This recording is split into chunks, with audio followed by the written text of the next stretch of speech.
Hi! In this tutorial, we will be looking at how to use the assignment module.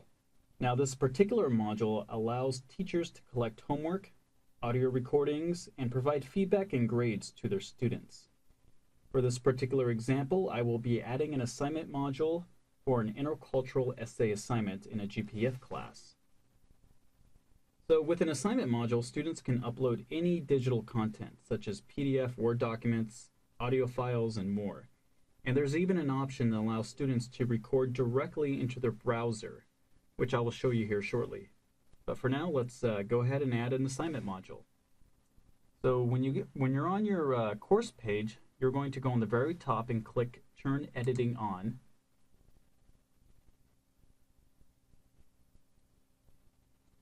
And with editing on, we can now add an activity or resource. Select the first activity and click Add.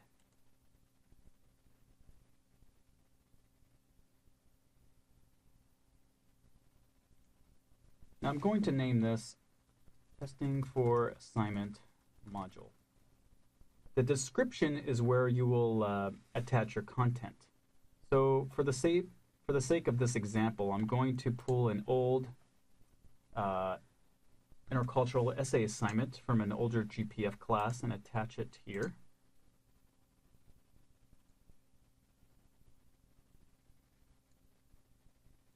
And if you don't want to click on each one of these things to uncollapse it, it's easier just to click on Expand All.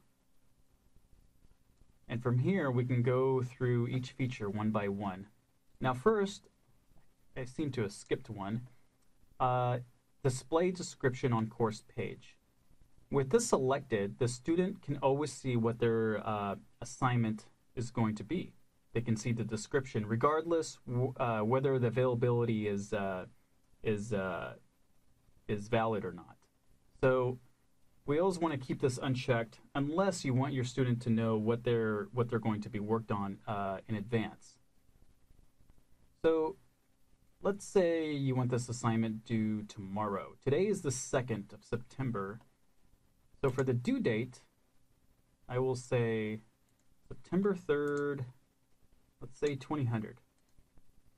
Now the difference between cutoff date and due date is cutoff date, the student will be unable to submit their assignment, but with the due date, they can still submit it after the due date has passed, but it will be categorized as being late, and you can deduct points from that if you want.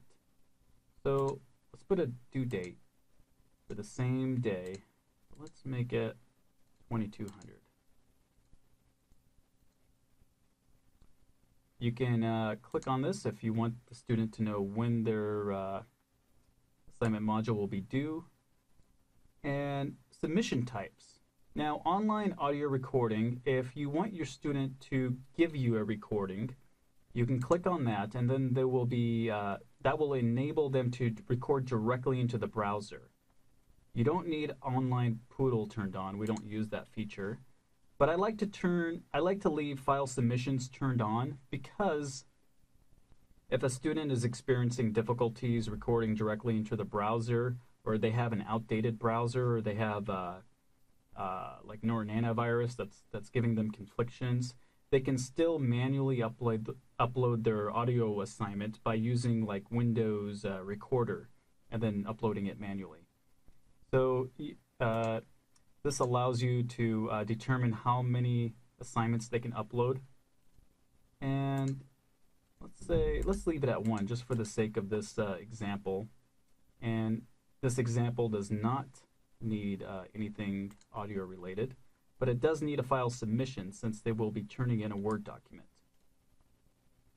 Default file pattern, I like to leave it as full name, assignment, and course date.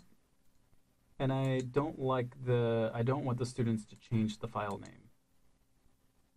Let's go down here. We don't need to worry about the Moodle whiteboard or anything like that. But for the feedback types, we want to be able to comment on their feedback. So let's turn that on. And we also want to be able to give feedback on their files if needed. We don't need to do anything with the offline grading worksheet, and we don't need to worry again about feedback Moodle. Now for the grade, we always leave it at 100, and we typically use rubrics for grading, which I will attach later. Now the grade category, I don't have anything defined here yet because this is an empty course shell, but when you're in your class, you can define it as, ungraded items or like weekly work quiz or daily homework assignments. You'll be able to categorize which particular assignment that this activity will go under. Now, restrict access, it's not generally used, but if there are some pretty cool features, like let's say you have two modules, module A and module B, and you want your student to complete A before he can get to B, and you can even make it so that he has to get like 90%, and then you would select module A in grade condition before they can move on to module B. But for now, we're not going to worry about that, and we're going to save and display.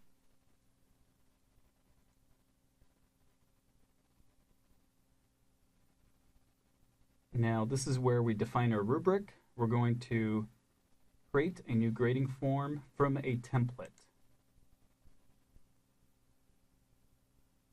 And for an intercultural essay rubric, I'm going to select this one.